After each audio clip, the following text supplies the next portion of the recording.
Hello everyone, and welcome to this special Battlefield Report. Today's content, summary, B-2 stealth bombers struck Houthi targets, warning that nothing out of reach. The granddaddy of all bombs, Su-57 sends a message. Bad news for Putin, Su-57 Falcon 5G stealth fighter production crippled. On October 16th, the United States deployed the stealth killer B-2, a Spirit bomber, to deal with Yemen's Houthi militants, marking the B-2's first combat mission in 7 years. The B-2A took off from Whiteman Air Force Base in the heart of America, covering a round trip of over 25,000 kilometers. Flying at an altitude of 12,000 meters, it precisely bombed and destroyed fortified underground weapons depots belonging to the Houthi militants. These depots stored various weapon components used by the Houthis to attack both civilian and military vessels throughout the region. The Pentagon has not disclosed the weapons dropped by the B-2 in destroying Yemeni bunkers. However, some military analysts speculate that the heaviest bomb in the U.S. arsenal may have been used, the B-57 Massive Ordnance Penetrator, MOP. Others suspect that bunker-busting bombs from the Joint Direct Act Munition, JDM family might have been deployed. The B-2 bomber itself is formidable, being part of the U.S. nuclear triad delivery system, and an exemplar of stealth bombers first flying 35 years ago in 1989. Its sleek and mysterious appearance is no surprise, given that the upcoming replacement model, the B-21 Raider, looks very similar to the B-2. As a strategic bomber, the B-2 can carry about 18 tons of conventional and nuclear weapons. It has a crew of 2 pilots and is powered by 4 General Electric engines, propelling the aircraft to a maximum speed of about Mach 0.9 or approximately 1,130 kilometers per hour. Retired Air Force Colonel Mark Gunzinger, who has flown the older B-52 Stratofortress strategic bomber, says the B-2 can actually strike any target on the Earth's surface without needing to land in a specific area. For example, the B-2 can easily take off from bases in the continental United States, strike targets in the Middle East, or conduct bomber patrols in the Indo-Pacific region. This capability is crucial because it allows the U.S. military to conduct limited strikes for deterrence by denouement with unvalving allies by landing at their air bases, potentially drawing them into a conflict. Moreover, the B-2's stealth capabilities allow it to conduct penetrating strikes without warning, achieving surprise effects. Additionally, the B-2 has an enormous payload capacity. It is the only platform in the U.S. Air Force capable of carrying the massive 14-ton MOP. This bomb has a dense steel casing and GPS guidance. It can penetrate 60 meters of 35 MPa reinforced concrete, 40 M hard-offs of medium, hard rock meters of 69 MPa reinforced concrete before detonating, with an accuracy within 1.2 meters. Multiple bombs can be dropped at the target point to extend the strike depth capable of destroying bunkers at any depth. A single B-2 can carry up to 2 GBU-57s. Strictly speaking, the B-57 has never been angrily dropped. Only 20 bombs have been produced, and apart from nuclear weapons, it can penetrate deeper underground spaces than any other weapon on Earth with effects comparable to a small nuclear weapon. Recently, the B-2 participated in a Navy sinking exercise in the Indo-Pacific region using anti-ship munitions to sink 2 decommissioned vessels. This is one method of sinking Chinese military ships. Interestingly, before the air strikes against the Houthis on the evening of the 16th, the last time the Air Force B-2 stealth bombers in combat was in 2017 against the so-called Islamic State, ISIS, in Libya. On January 19th, 2017, almost 8 years ago, 2 B-2s took off from Whiteman Air Force Base, US, flew for a full 30 hours, and dropped 108 Joint Direct Act munitions, each weighing 227 kilograms. This equated to dropping 27 tons of explosives on ISIS training camps. And 80 terrorists were eliminated in this way. Libya is a strategic location on the southern shore of the Mediterranean, and ISIS there had support from certain countries behind the scenes, Russia's Cato, Iran's calculations, and China's interests. Although using B-2s was somewhat excessive, as bombing a training camp could typically be done with regular fighter jets or even HIMARS, the U.S. aim was to maximize the deterrent effect. It was Obama's parting gift to disrupt the behind-the-scenes forces in Libya, serving as a final activist term. This time, after 7 years, the B-2 was even more formidable, directly dropping the granddaddy of all bombs, which can be considered Biden's big gift to the Houthis during his tenure.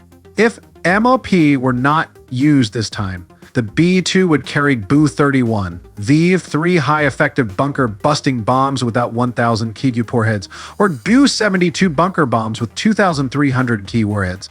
These bombs would likely be sufficient to destroy the Houthis' 5 underground warehouses. U.S. Defense Secretary Austin clearly stated in his statement on the 16th this was a unique demonstration of the United States' ability to target facilities that our adversaries seek to keep out of reach, no matter how deeply buried underground, hardened, or fortified. The employment of U.S. Air Force B-2 Spirit long-range stealth bombers demonstrate U.S. global strike capabilities to take action against these targets when necessary, anytime, anywhere.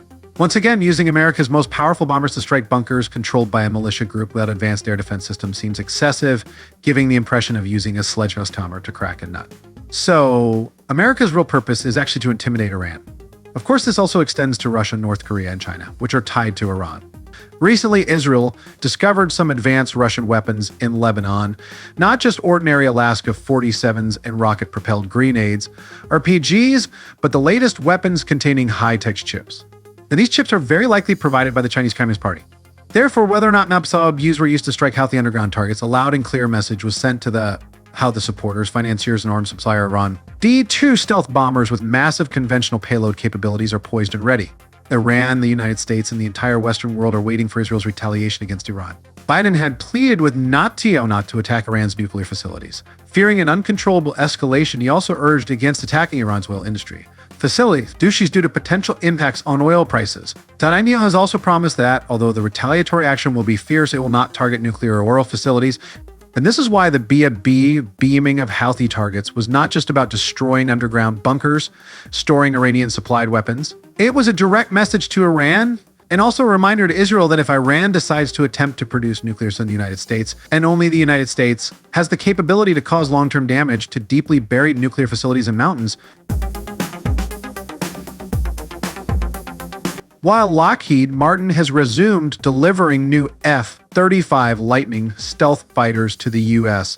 and allied militaries, and on the other side of the world, Korea Aerospace Industries is manufacturing the first batch of Kiev-21 Boromai stealth fighters. The production of Sukhoi's fifth-generation Su-57 stealth fighter in Russia has stalled.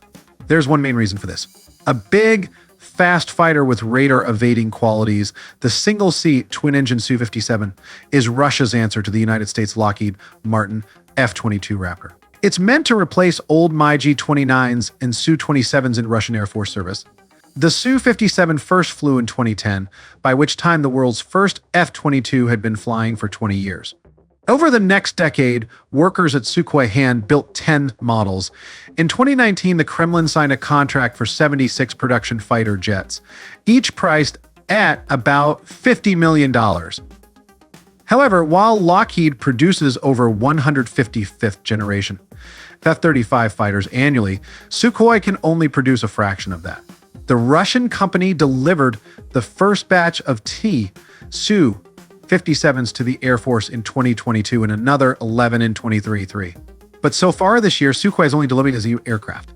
Meanwhile, the Russian Air Force has already lost 2 Su-57s. In June this year, a Ukrainian drone attack on the Aktubinsk National Flight Test Center in southern Russia destroyed at least 1 Su-57 on the ground.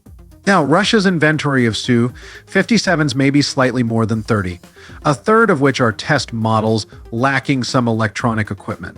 This is insignificant for a Russian Air Force that has deployed about 1,000 fighters to the front lines and has lost 100 fighters over Ukraine since February 2022. Shockingly, the delivery rate of new Su-57 fighters has dropped dramatically from last year to this year. Typically, the delivery rate of new fighters increases year by year as workers gain experience and economies of scale come into play. But the production situation of the Su-57 is the opposite. Ukrainian analysis agency For Intelligence Insight carefully studied Russian documents and found some major bottlenecks, including an attenuator and 2 power supplies. These components are part of the German-made Mempü-50 equipment. The Mempü-50 is a specialized radar equipment used for calibrating and testing military aviation radars and satellite communication systems. While the Mempü-50 is not directly on the Su-57, it is crucial for testing and fine-tuning important curtain changer systems that can be integrated into the Su-57. These radar systems are critical for multi-purpose fighters like the Su-57. enabling them to detect and track enemy targets from long distances, even in adverse weather conditions. Now, therefore, for intelligence insight concluded, it's clear that Russia's military industry heavily relies on Western components, especially electronics. Due to sanctions imposed by Western countries, the supply of these critical hardware has been suppressed. As a result, the production of Su-57 is in jeopardy. However, the analysis agency points out that Russia is now trying to illegally obtain these components from third parties. As Russian military production continues to expand, it's evident that they are smuggling key components or purchasing Chinese alternatives to maintain production. But illegal imports require time, effort, and money, which slows down the production of new Su-57 fighters and likely increases the cost per unit. So even if Russia is forced to produce less advanced fighters, it's a victory for NATO and Ukraine. The Su-57 was supposed to help the Russian Air Force catch up with the US Air Force, but Sukhoi has taken so long to produce a small number of Su-57 fighters that the Americans are actually far ahead. The US Air Force is already defining requirements for a new stealth fighter to replace its 180 F-22 fighters. By the time this new next-generation air dominance fighter from the US takes to the skies, Russia may not have even completed delivery of the last Su-57 from its initial order. Not just fighters, but Russia's largest car manufacturer also complained on October 18th that its production has started. Under Western sanctions, the quality of cars produced by this manufacturer has deteriorated, leading to numerous complaints from frontline soldiers.